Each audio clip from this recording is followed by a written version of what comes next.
एक स्टूडेंट ने मुझसे सवाल किया, सर क्या हम 1 से लेके 100 तक नंबर को प्रिंट कराएं और उसमें इवन नंबर को अलग करें और ऑड नंबर को अलग करें, तो ये किस तरीके से कर सकते हैं। देखो, इसको करने के लिए आपको दो कॉन्सेप्ट आने चाहिए, एक तो लूप का कॉन्सेप्ट और दूसरा कंडीशनल स्टेटमेंट का, ठीक है ना। और तीसरा जो है ना, मॉड्यूलस का पता होना चाहिए, जो मॉड्यूलस की साइन है ना, जिसका मैंने पिछली वीडियोस में भी जिक्र किया हुआ। ठीक है, मैं आपको ये करके दिखाता हूँ। अब ये सिंगल लूप से नहीं होगा, ठीक है ना। क्यों नहीं होगा, मैं आपको यहाँ पे बताता हूँ। लूप की इनिशियलाइजेशन करो, आपको ये आता होगा, 1 से कर लो, एंड उसके बाद कब तक लूप चलाना है, तब तक जब तक आई की वैल्यू 100 नहीं बन जाती, एंड उसके बाद इंक्रीमेंट करना है इसका, ये आपको पता है, ठीक है ना, लूप कैसे काम करता है। अब यहाँ पे हम नॉर्मली आई को नहीं प्रिंट करवाने वाले, हम क्या करेंगे, यहाँ पे कंडीशनल स्टेटमेंट से आई की वैल्यू चेक करेंगे। देखो कैसे, मैं चाह रहा हूँ अगर आई को मैं मॉड्यूलस के थ्रू 2 से डिवाइड करूं और उसका रिमाइंडर 0 बचे, ओवरऑल इसका मतलब यही है, ये मॉड्यूलस क्या करता है, रिमाइंडर निकाल के देता है। और अगर रिमाइंडर यहाँ पे 2 नहीं बल्कि 0 आ रहा है ना, तो हमें पता है जो भी इवन नंबर होता है उसको अगर हम 2 से डिवाइड करेंगे तो रिमाइंडर 0 बचता है, ठीक है ना। तो मतलब यहाँ पे वही नंबर आएगा जो इवन होगा, तो हम क्या करेंगे, उस नंबर को यहाँ पे निकलवा लेंगे बाहर, ठीक है ना, और हम कहेंगे कि भाई ये इवन नंबर है। यहाँ तक बात समझ में आई, ठीक है ना। अब दूसरा, हम यहाँ पे एल्स नहीं लगाएंगे, क्योंकि यहाँ पे सपोज़ करो 1 आया, 1 जो है ना, इसकी कंडीशन जो है ना वो ट्रू नहीं हुई, फॉल्स हो गई।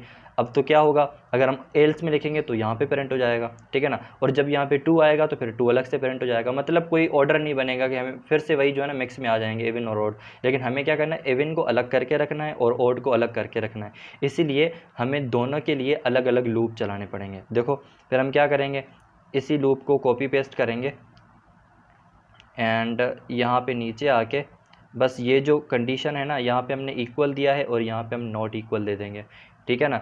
अगर तो 0 के बराबर नहीं है तो वो क्या होगा, ओड होगा, ठीक है ना। बस यही करना है और उसके बाद इसको रन करवा लो। रन करवाने के बाद देखो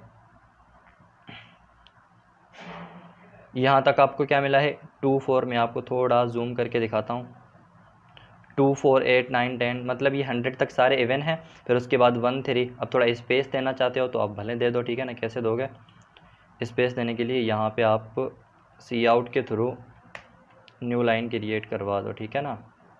ये आता है आपको, ठीक है, ओके,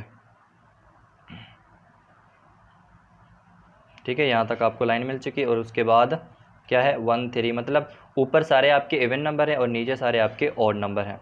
अब इसको करने का एक और भी तरीका है, अगर आप इफ़ नहीं यूज़ करना चाहते, मतलब ये कंडीशनल स्टेटमेंट नहीं यूज़ करना चाहते, तो आप सिंपली क्या कर सकते हैं, इसको हटाओ, ठीक है ना। इसको हटाने के बाद यहाँ पे आप इंक्रीमेंट दे दो +2 की, कितनी दे दो, +2 की दे दो, असाइनमेंट ऑपरेटर के थ्रू, ठीक है। और यहाँ पे क्या होगा, सिर्फ़ और सिर्फ आपको इवन नंबर मिलेंगे, ठीक है ना। देखो कैसा, अब ये काम कैसे करेगा, देखो यहाँ पे 1 के लिए कंडीशन चेक होगी और यहाँ पे आप इसको इनिशियलाइज करवाओ 1 से नहीं 0 से, क्योंकि अगर 1 से 2 कराएंगे तो फिर से वो 3 हो जाएगा, ठीक है। अच्छा, और यहाँ पे आप इसको हैंडल करवा दो। अब ये जो दूसरा लूप बनाया ना, फ़िलहाल इसको मैं हटा देता हूँ ताकि आपको कॉन्सेप्ट समझ में आए। इसको मैंने हटा दिया और इसकी वर्किंग मैं आपको चेक करवाता हूँ, ठीक है। यहाँ पे सिर्फ़ और सिर्फ आपको इवन नंबर मिलेंगे, ठीक है। 0, अब 0 को आप हटाओगे तो फिर वो कॉन्सेप्ट थोड़ा चेंज हो जाएगा, या तो आप डायरेक्ट 2 से स्टार्ट करवा लो, ठीक है ना। लेकिन यह भी आपको सारे के सारे इवन नंबर मिले हैं। अब देखो, एक एक चीज़ को प्रोग्रामिंग के अंदर करने के बहुत सारे तरीके होते हैं, बस आप अगर क्रिएटिव हो ना तो आप एक चीज़ को कई हज़ारों तरीक़ों से कर सकते हो, लेकिन आप ये कॉन्सेप्ट भी यूज़ कर सकते हो। और इसी तरीके से अगर आप 1 से इनिशियलाइज़ कराओ और 2 ऐड करवाओ तो वो सारे आपको ऑड नंबर मिलते जाएंगे।